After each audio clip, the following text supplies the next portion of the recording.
Good afternoon and welcome to Election Watch as we track events happening in Edo State ahead Saturday's election in that state. It is few hours to the much anticipated governorship elections in Edo State, and all is now set. INEC is set, all stakeholders are set to go ahead to that polls, and the people of Edo State are also waiting to decide who becomes the governor in the next 4 years. My name is Judith Renua, and welcome once again to Election Watch. I have with me in the studio the President Guild of Public Affairs Analysts of Nigeria, GPAN, Ayo Oyoze Baje. It's nice to have you. Welcome. It's a great pleasure.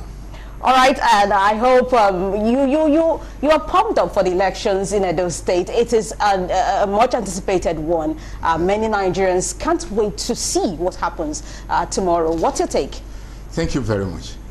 Over the years, I have always, highlighted the fact that elections form what we call the foundation on which you can build the house of democracy. And for those elections to be free, fair, credible, and up to international standard, so many issues, so many factors come to play. Let's go back a little. Centuries ago, in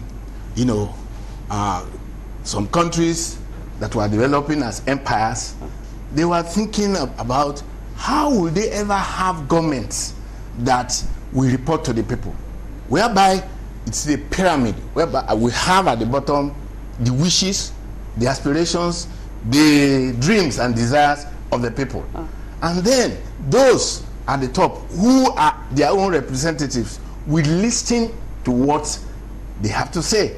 And these people will have the wisdom to be able to highlight the challenges, the problems, the difficulties, the hurdles that the people face. And we have also the wisdom to, analyze this as well as prioritize them and say, okay, of all the problems you have, maybe power is the first, next one is food security, and so on and so forth. So elections, therefore, should be taken very seriously. Yeah. And we are talking about the stakeholders, and these stakeholders have to do with, of course, you talk about the principal actors. Yeah. We have about 15 political parties presenting candidates, but we know that it's going to be a two-horse race between the APC and the PDP. And interestingly, the candidate of the PDP was once a member of the APC, and we are looking forward to a situation whereby the rules, up to 9 rules that have been, and regulations that have been stipulated by INEC and the security, forces are adhered to strictly. You come out to vote. There is no issue of vote buying or vote selling. The issue of vehicles moving from one polling booth to another is not allowed. You vote, and then you don't gather near the polling booth to discuss whatever you want to say in terms of ensuring that there is maximum security, ensuring that people's votes count. Yes, the people could go back and say, okay, we voted, we want to list, know exactly how did our votes, reflect in terms of what INEC will say. Let me just say this. Okay. Joseph Stalin said that in elections, it's not just those people that vote that count, but the people that count the votes. So in this instance, we are looking at INEC strictly to ensure that standards are upheld, to ensure that the people's votes count, to ensure that will not at the end of the day be told that there is anything like inconclusive election. No. All right. Prior to this election, the paramount ruler in Edo State, that is the most revered monarch the Benin people look up to, had called the contenders, the stakeholders, the gladiators in this particular election to a peace meeting. And also the National Peace Committee has also made the candidates for this election sign a peace pact. Now, let's talk about this peace pact.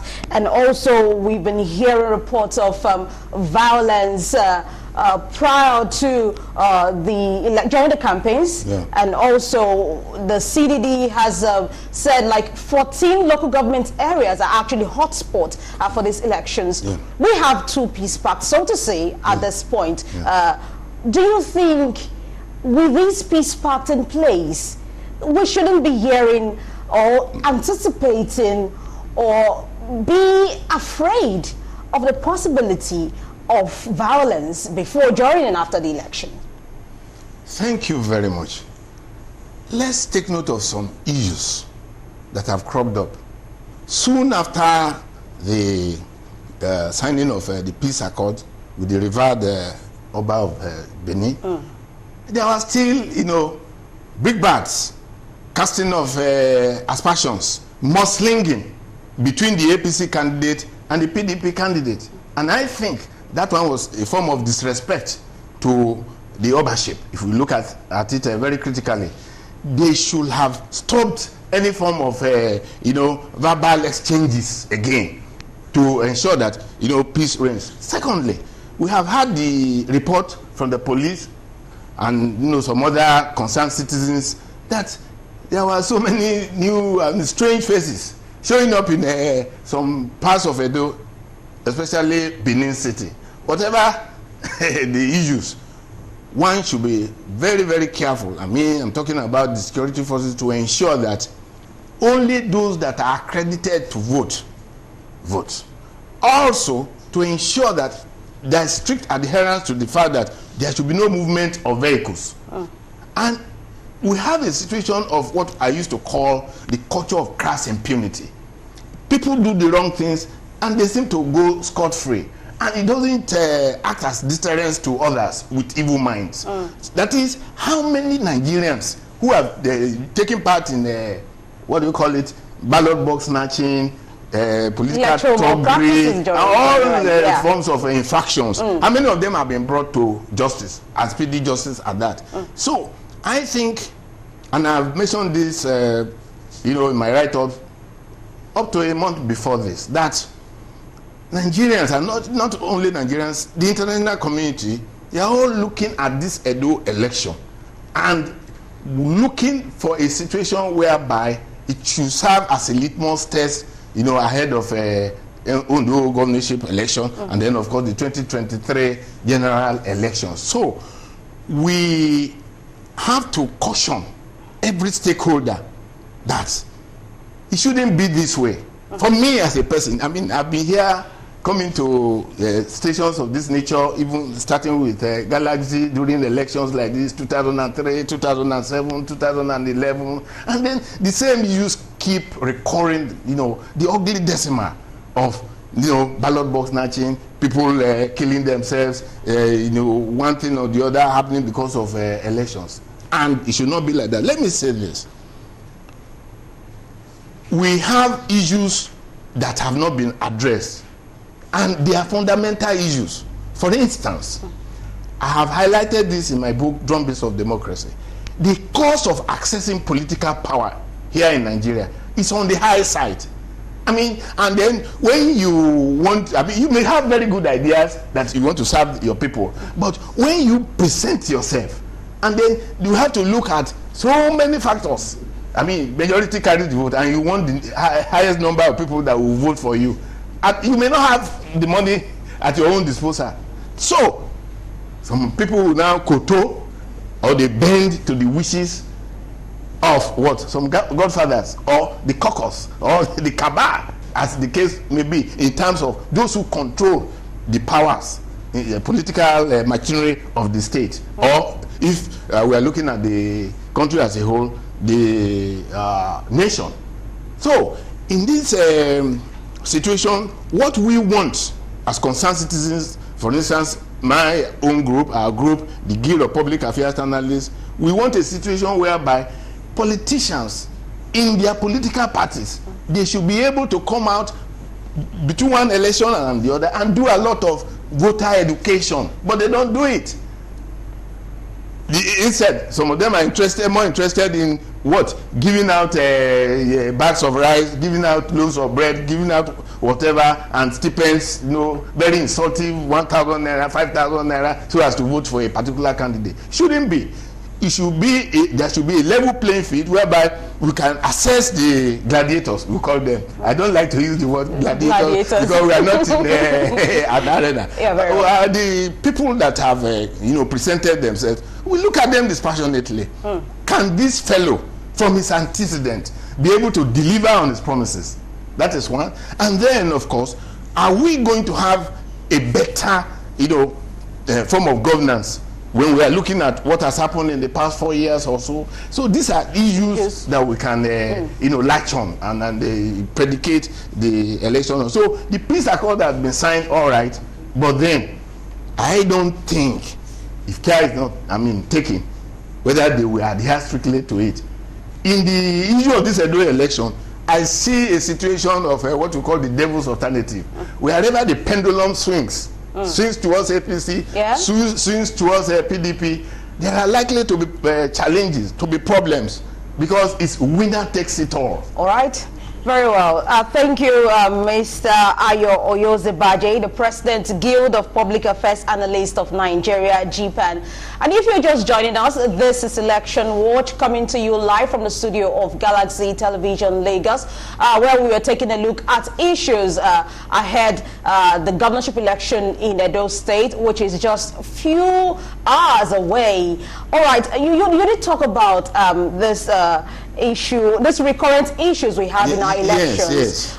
We have issues of thuggery, ballot box snatching, fraudulent activities during INEC office getting bombed. Yeah, and nothing seemed to happen. Why do you think these issues are still the same issues we keep talking about every election when we have an election to conduct in the country? Why do you think we are not moving past these issues? We know our issues. We know these issues exist. Yeah. When we know these issues, what we're expecting are solutions. Why are we getting there? Are we even attempting to solve these issues?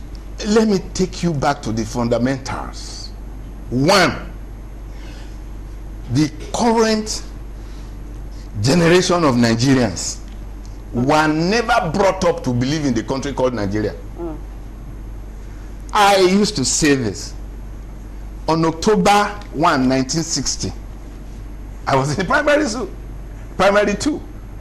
I remember very well as we all marched to the field, and then of course people gathered, the lowering of the foreign flag, the UK flag, and then the hoisting of the green flag. All right, okay? I have to quickly hold you there, okay. Mr. Ayo Oyozebaje. We have to speak with the INEC rec in Edo State, Dr. Johnson Alaibo, who will bring us up to speed as to the preparations of the commission towards the election in the state come tomorrow. Good afternoon, good evening rather, Dr. Alaibo, if you can hear me. Please can you bring us up to speed with the preparation of the commission ahead the election in Edo State? Thank you very much. Let me correct you. My name is Dr. Johnson Alaibo, not Alaibo.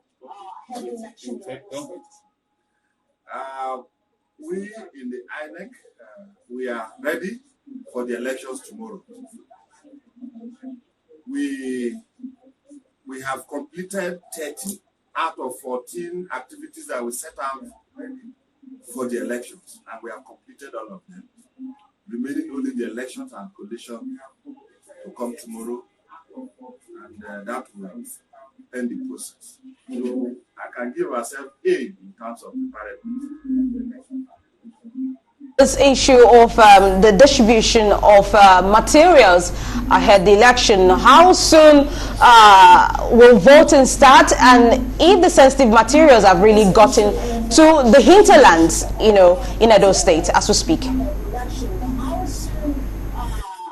Yes, we have. When you stop before you thank you very much.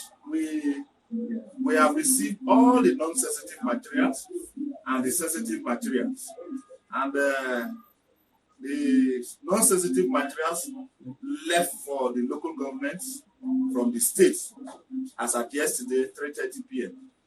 and as we speak, It has arrived the rack centers, and some have also moved to. They are now at the rack centers, waiting for distribution to the units. And of course, we know the pool will start by 8:30 and end at 2:30 p.m. tomorrow. So we are prepared, we are ready for the elections. You did say the poll will open at 8:30 a.m. and end at 2 p.m.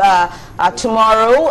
What will be the method? Is it simultaneous accreditation and voting? How's it going to take place? Yes, simultaneous accreditation and voting.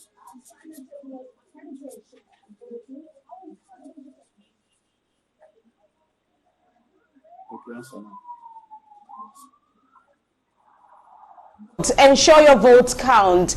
And we have this issue of the COVID-19 pandemic, which is very much with us, and we're trying our possible best to ensure the protocols are observed by INEC. INEC has said no mask, no voting. So how is the Commission going to ensure social distancing and other pandemic protocols during the poll?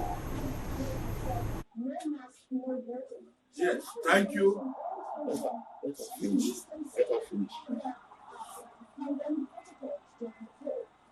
Thank you. From the outset, when we started the process of this election, the Commission had to go into developing one of the guidelines that will deal with the pandemic. And the guidelines clearly states all the processes of observation we are going to observe, both at the level of personnel and the level of the voters. The first is that everybody has to wear face masks, the personnel and the voters. There will be sanitizers to be used for the smart card readers. We have methylated spirits, which we use constantly to be wiping the smart card readers. We are going to observe the 2 meter or 6 feet social and physical distances. We are going to have 2 queues, one inner and one outer. The inner one will have maximum of 20 persons in the inner queue. And we have ambulances stationed in every local government in the state to ensure that as we use the infrared thermometer at the PU level, if anybody's temperature is beyond what is acceptable, that person will politely be asked to excuse in the queue, and we are going to make necessary calls to the relevant authorities that will come and respond to the person. So these are some of the measures we are putting to halt spread of the COVID-19. And of course, we are still insisting that not necessarily having the surgical mask, even your hair scarf, you can use it, handkerchief, you can use it, provided your face is covered, your mouth is covered, your nose is covered. And of course, we will not want to use any branded face mask by any political party. That will amount to campaigns during election, because the end of the period for campaigns ended midnight yesterday, on Thursday. Let me take you up on this issue of the smart card readers that will be used tomorrow. In the event that some cards cannot be read by the smart card readers, what is the option available for people? Some cards cannot be read by the smart card readers. What is the option available? We have done kind of data assessment on all the networks, and we are confident that where we are deploying a particular card reader, the network in that particular place is strong. So we are not sure that there will be failures. Where we are deploying a particular card reader, the network in that Alalibo, the resident electoral commissioner of INEC in charge of the Edo State. My name is still wrongly spelled. My name is still wrongly spelled. Speaking with us. Thank you very much. All right, Mr. Ayoyoze-Baje, you were talking about this issue of the recurring ugly decimal. Yeah, the recurring ugly decimal we have in our elections, and nothing seemed to have been addressed. These issues that keep coming up. Why do you think we still have these issues? Yes, I said that the current generation of Nigerians were never brought up to have that, belief, faith, to have a link, to have an allegiance to the nation state. When we were young, we knew that there was a government as a father figure for us. I was giving you the example of October 1st, 1960, that I was in primary school too, and that I remember clearly, and it's still, there in one's memory that, on this day, we went to celebrate Nigeria's independence. We saw the lowering of the Union Jack and the hoisting of the green, white, green flag. And when we were returning home, we had gifts, milk, we had porcelain cups branded with the Nigerian flag. One or two other things like that were given to us. So, what is government? Government is a father figure that protects and provides. Section 14, subsection 1, amount 2B, states clearly that the primary purpose of government, 1, is to guarantee security for every citizen. 2, to ensure that we have something to do with welfare. But the current generation will ask you, what has the government done for me? So that is one. I don't want to, belabor that point. The second issue, which has been recurring, is the humongous sums of money paid political, politicians in power. So much money. There was a time back in 2010, the economists of London, as well as the IMF, they raised more or less clarion call to Nigeria that your legislators, your ministers, they are the highest paid in the whole world. That it cannot be sustained. What am I saying? In a situation where the economy has crumbled over the years, the power is not stable, no good access roads, few access to single-digit loans that you can take for your businesses, even if you have very brilliant ideas, and then all those are lacking. Then what do they see? The only thing that can give them instant money is politics. And the way the game of politics is played here is like one is reading a book of fiction. A lot of intrigues, lies, deceit, a lot of grandstanding. The main purpose is to grab power. So I'm one of those. I've been challenging our politicians. I've been saying it over and over. At a point, I was running this on Facebook that our politicians should be placed on civil salary scales. What is not possible? It is possible. The attraction of money is too much, and therefore everybody, if you can't get any of that. A minister has even told us, a current minister, I will not have to mention his name, has told us that he went into politics just to get the money. So and he's happy about it. So, a former Senate president told us that as far as it's concerned, politics is business. You invest and you expect to get out of it. That is Nigeria's situation. Therefore, you're saying as long as these issues are still there, our elections will continue to be like this? Exactly so. Exactly so. We are not brought up to believe in the country called Nigeria. You are only told to make sacrifices. If they ask you, list 10 things that the government you are gaining from the government, you cannot even list 1 or 2. Then, of course, this issue of just get there, as far as I'm concerned, it's a get it quick. Nobody. The other day, I read about how many senators that have never even raised a single bill They know ideas of what their own people want. Let me tell you this. I was trying to bring the instance of what used to happen back in those days in the Greek Empire. People would sit down, they would bring their own ideas because they were tired of autocracy. They were tired of the government of a few, over many. So they would sit down, they would itemize what they wanted, and whoever their leaders I'm going to be listening to them and make sure that what they wanted is what they got at the end of the day. So as long as this pay structure remains, we cannot get it right. All right. Yeah. Very well then. Let's talk about the people now. Yeah. They are the ones who will decide who holds sway in the next 4 years in Edo State. Yes. But do you think over the years, with elections we've had in Nigeria, the people, the electorate, have come to realize the enormous power they possess with their voting card?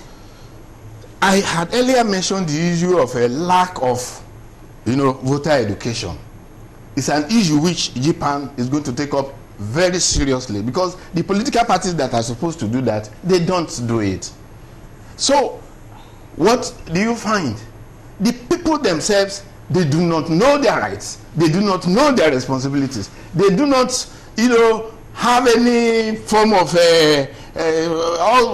let them bring whatever they want to bring. It's part of our money, we take another. Yes. But those who know, are they doing enough? They are not doing enough. We are not doing enough. I will not come here and tell any lie. Okay. We are not, the civil society, we are not doing enough. There is much more to be done. We have to go, for instance, I remember at a time that Dr. Okonjo-Iweala was releasing, when he was the Minister of Finance, releasing figures of how much was coming to each local government, how much was going to the states, how much, and that the people have the right to ask questions. But are they asking questions? No, they are not asking questions. Some of them are even intimidated. Some of them feel that, it's my man that is there. No, it shouldn't be.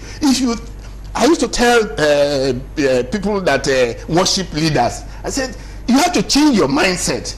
This country is bigger than anybody, be he the president, vice president, or whoever.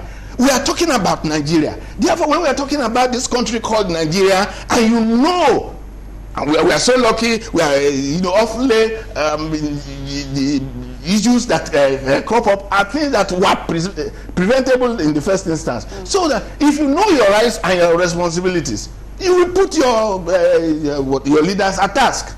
That's why I say, what are they doing that other people cannot do? Just tell me. Is it rocket science? What is it that our leaders, political leaders, are doing? Is it raising issues?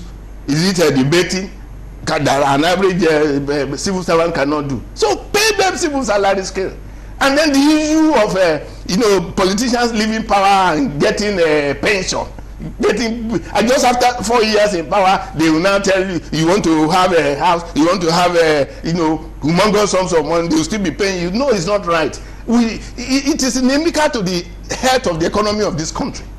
Yes, the huge sums of money. That's why, let me tell you, with the recent increase in the VAT, increase in the electricity tariff, increase in the pump price of fuel, some of us are saying, instead of putting the burden on the common man, reduce the pay of the politicians. The cost of governance. The cost of governance is on the high side. The cost of running, there was a time, the same Okonjo-Iweala raised an alarm. They were spending over 90% of the revenue on what? On recurrent expenditure. And now, what's our issue? The other time, about a year ago, we were spending about 50%, then later 64%, then now it's far over 80% of our money to service debts, to serving foreign debts. So you ask yourself, where are we going? From here, where are we going? So we want a complete paradigm shift. We want a complete breakdown of what we have now. Is not people oriented. What is democracy? Democracy is supposed to be a government of the people, for the people, and by the people. It should emanate from the people. I used to, more or less canvass on behalf of the people that it is the people's wishes, aspirations, dreams, desires that should come to the public sphere. It's not this party, that party. No, no, no. And unfortunately for us, what type of political parties do we have? You're the same between 6 and half a dozen. They are the same. There is no binding political philosophy. There is nothing that distinguishes one political party from another. They only mouth it. But when they get to power, what do you see? During the campaign, they come and tell you lies. You know, within 6 months, insecurity will be a thing of the past. Within 1 year, you know, you have stable power supply. Within this, and they are going scot-free. That's the pain. It is time for Nigerians to know that power belongs to them and not to the political group and not to the top hierarchy of any political party. I hope you understand. We want a situation whereby independent candidates can come up. I have good ideas, I have brilliant ideas, I want to do this for you, I want to do that for you. I don't have money to give you.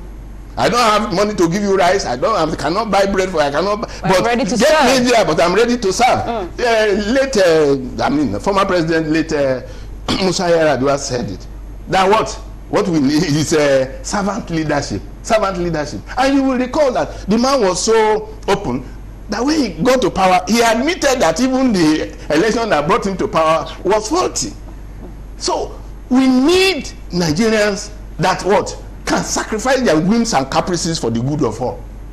We need Nigerians that will not come to power and play ethnic politics. Will not come to power and then all we hear of them is all appointments, most of the lucrative appointments go to their people. No, we want Nigerians that are Nigerians. We want Nigerians that love Nigeria even more than themselves. We want the larger picture. We want a situation whereby, you see, God has blessed us with all that we need. Just tell me, what do we, except good leadership that we have been lacking? Oil and gas, we have it. Solid mineral resources, we have it. We have vast agricultural potential. We have tourism potentials. But all what not. For instance, I have 2 columns that I write every week. One, because of my background as a food scientist and technologist, I was writing today on cassava, the potentials of cassava that we are not even, thinking about. All they are talking about is rice. Cassava starch. You can do so many things with it. Cassava flour, so many things with it. It's just like the Nigerian situation, which I have raised, a concern on over and over again. How can Nigeria be one of the top 10 crude oil producers in the world, and none of the 3 or 4 refineries is working? And by June, 10 billion naira. 10 billion, not 10 million, not 10,000. 10 billion naira was spent on refurbishing or reworking and retooling the refineries. Yet, not one drop of oil was refined. We keep importing. It doesn't make sense. All right, thank you, Mr. Ayo Yozebaje. He's the President, Guild of Public Affairs Analysts of Nigeria, GPAN. And you're still watching Election Watch, and we're discussing Edo election. Do stay with us as we go on a short break. We'll be right back.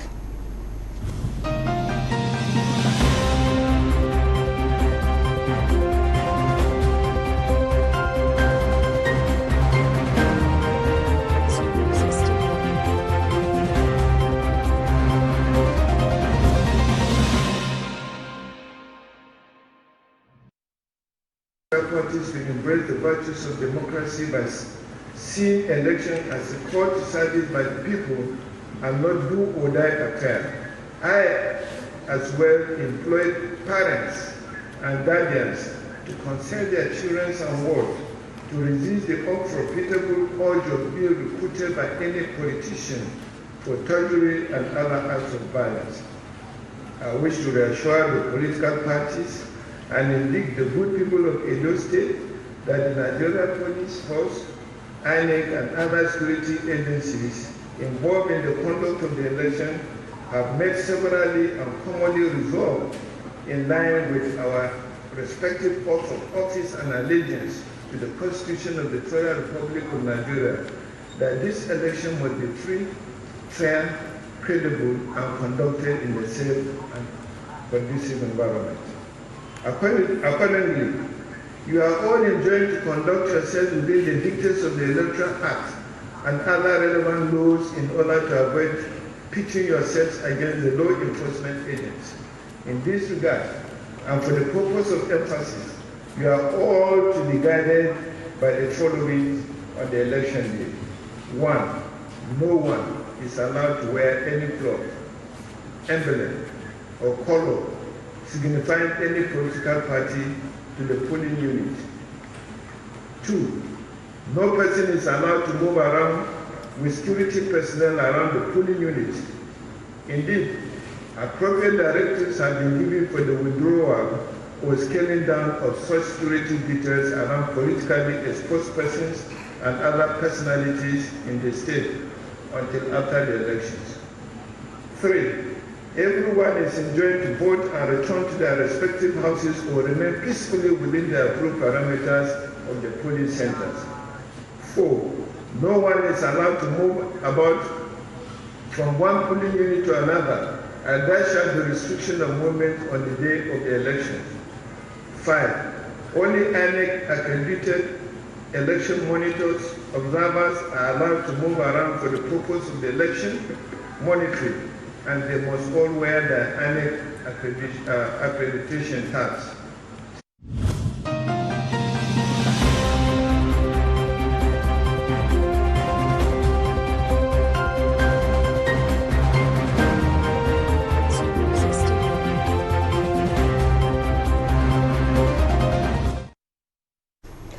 All right, you're welcome back, and this is Election Watch Edo Decide. We'll bring you up to speed with the latest happening in Edo State as we go to Benin City to speak with our correspondent who is on ground at the police headquarters, Benin City, Kunle Ojo. Good evening, Kunle Ojo. Can you tell us what is going on, the very latest in Edo State as we speak?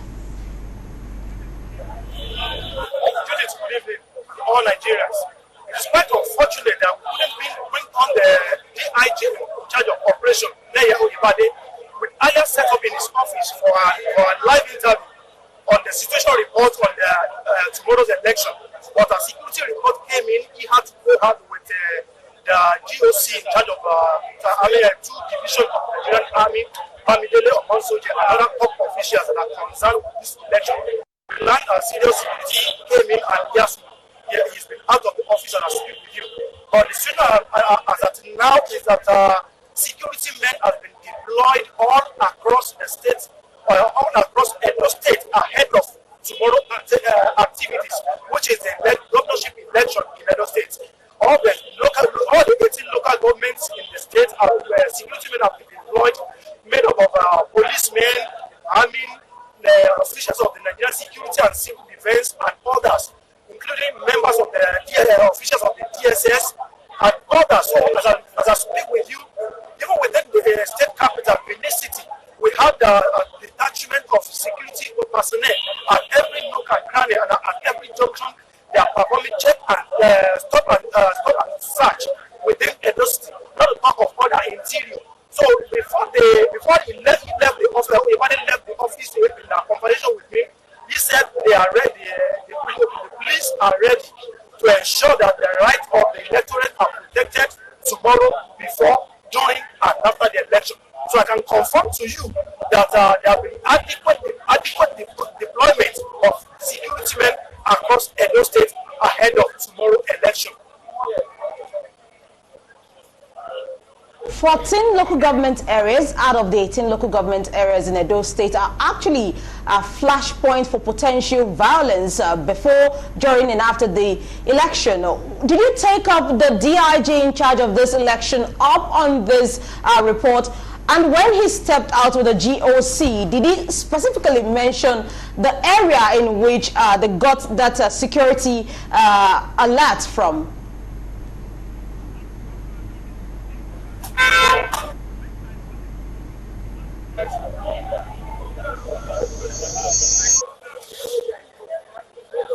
I can report to you authoritatively that when I was in his office, we had a chat on the security situation ahead of tomorrow's election, which he assured.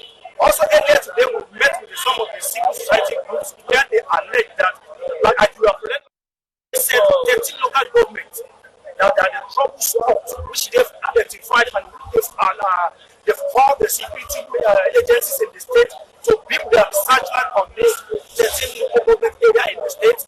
And when I was talking with the DIG, he said all those areas have been mapped out. And what I was privy to before he left was that a call came in from the Inspector General of Police indicating an intimidation in a particular area in Edo State. And DIG has no option than to, he left us in his office. They went to a short security meeting with the GOC in charge of the 2nd Division of the Nigerian Army, and within 5 minutes they left the office, and as I'm speaking with you, they are on their way to the spot. State right now. What can you tell us about?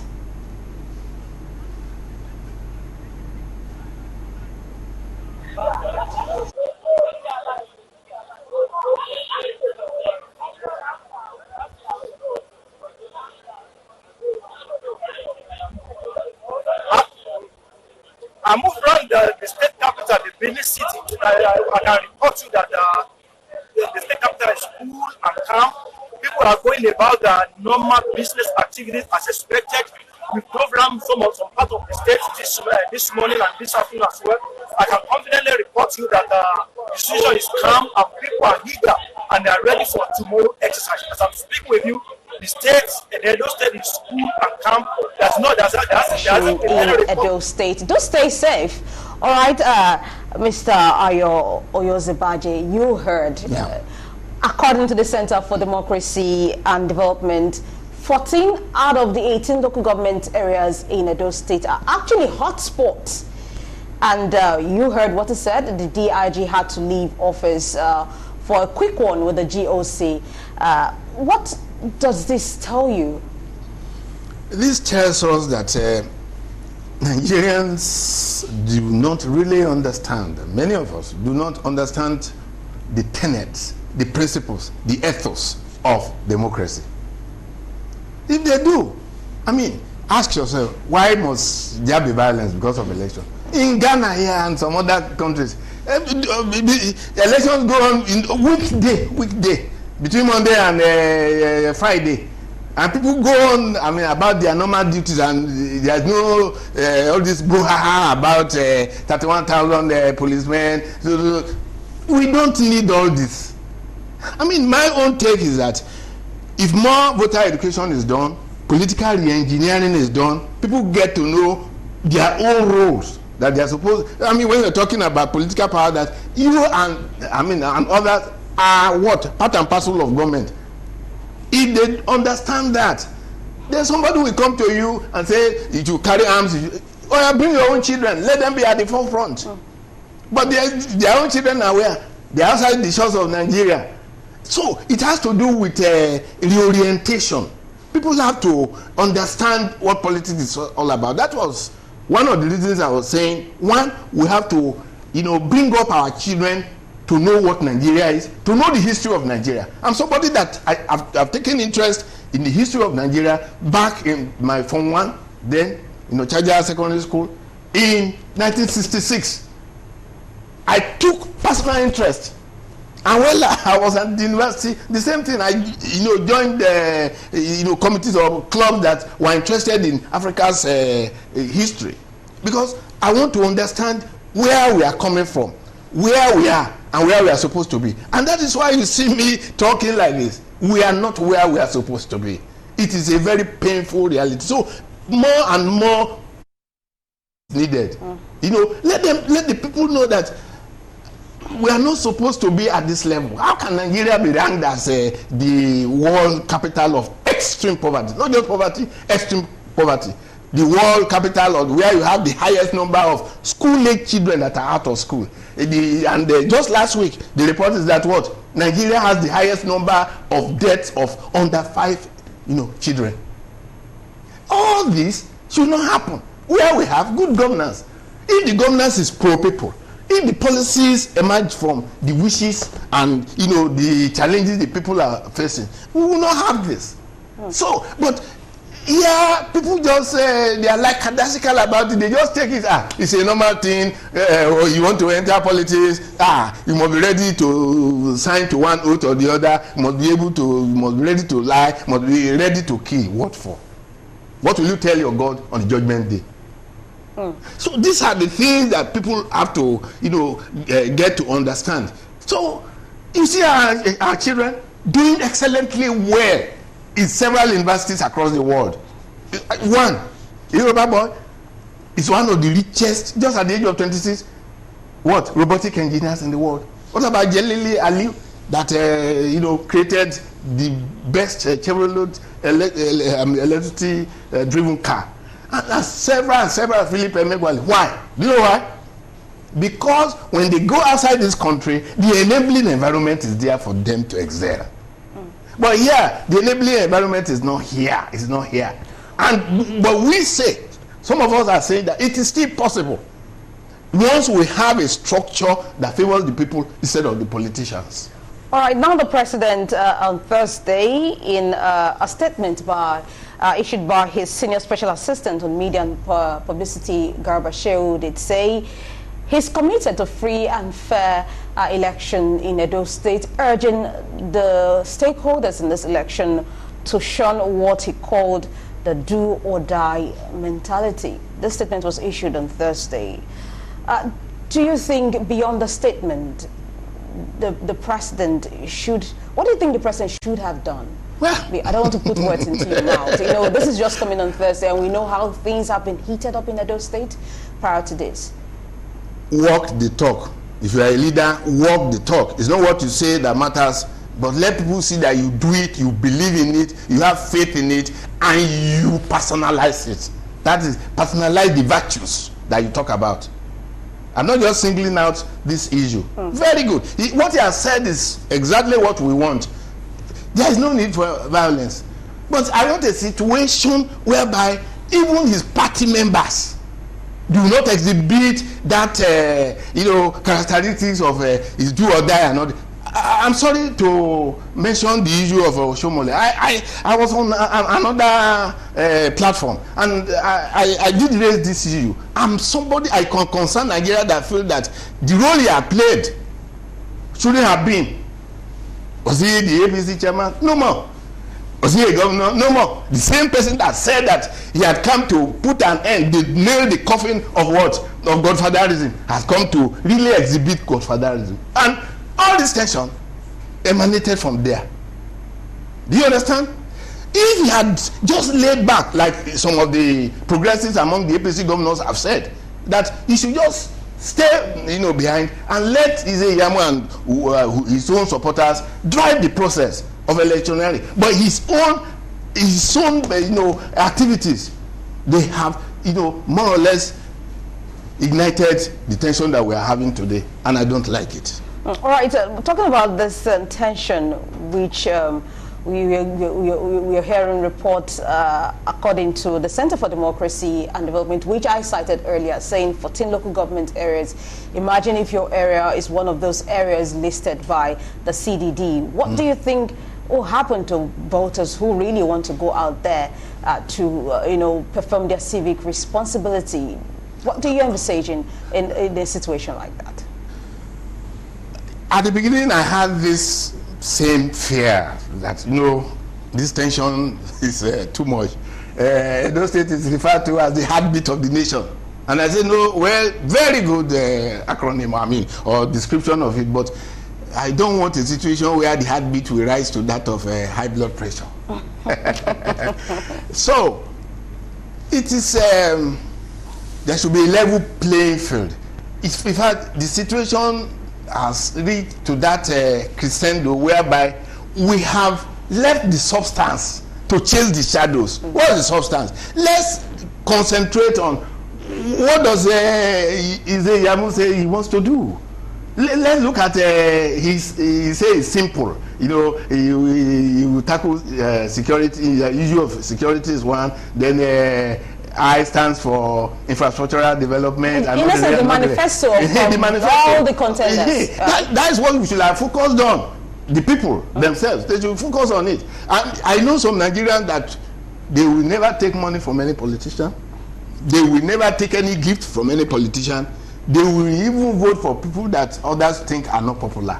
That we want to get to that level whereby you have faith that this candidate can really make a paradigm shift. He can change you are the question. Convinced. You are convinced in your own mind that if I vote for this candidate, I think that he can do much better. Then you go ahead and you cast your vote. And of course, what do? You make sure that you eschew all forms of what? All forms of violence. The violence is not worth it. Oh, may God bless former President Goodluck Jonathan. That statement he made is still ringing. My ambition is not worth the blood of any Nigerian. God bless him. That's exactly what we want. Easy Yamu's ambition, Godwin Obaseki's ambition is not worth the bloodshed of any Edo person. Let them have that at the back of their mind. It shouldn't be a do or die affair. So some altercations, some speeches that I've heard from the two sides, I'm not impressed at all. I mean, I'm not impressed. They should have allowed the people to look at the manifestos of those who are contesting, instead of talking about bringing one issue or the other that has nothing to do with the quality of life of the average Nigerian, and specifically the average Edo person. All right. Yeah. What then is your charge to security agents who will be ensuring the safety and the smooth running of the election? I listened to Frank Ba, one of the spokespersons of the police, and people were asking him, why deploy 31,000 policemen who are some of them are supposed to be checking all this kidnapping, all the issue of terrorism and all the rest. Why?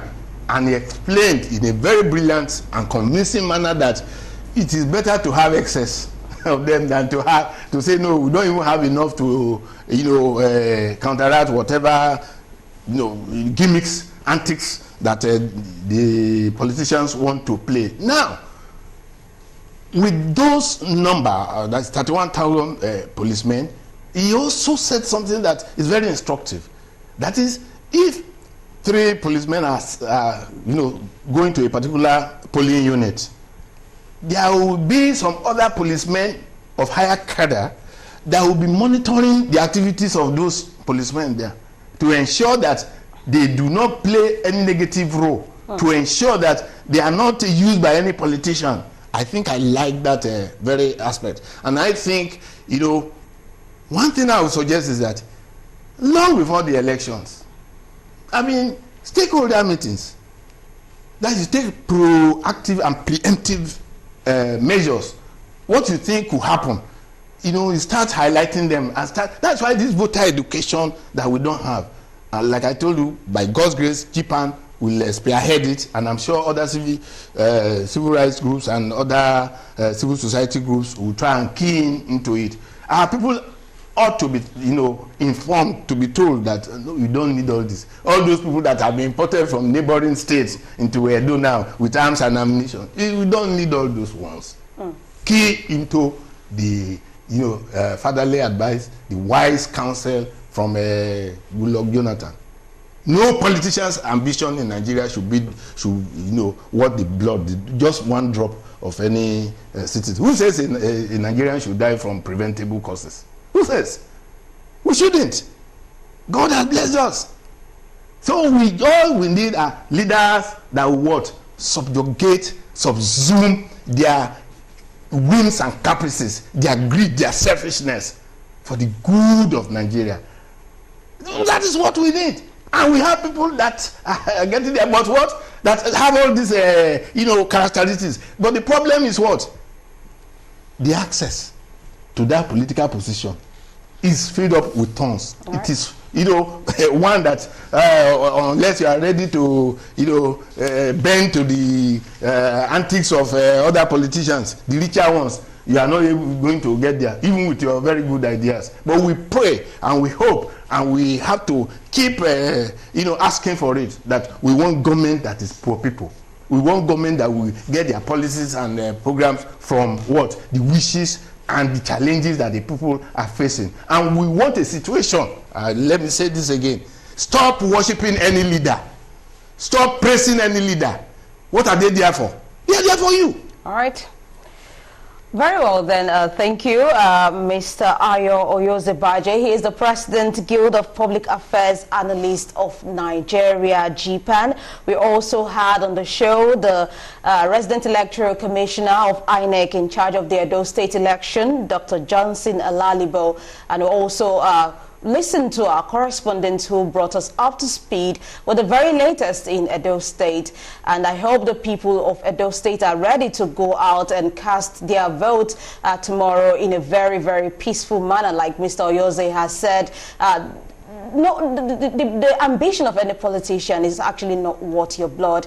So please let us ensure peace. Let us ensure we adhere to the guidelines of INEC and also the security agencies. Thank you, Mr. Ayo Oyozebaje, for coming on the show once again. It's a great pleasure. All right. Always. My name is Judith Renua, and do join us tomorrow for Election Watch Edo Decide, as we'll bring you up to speed with everything that will happen in that state tomorrow. My name is Judith Renua. Once again, good evening.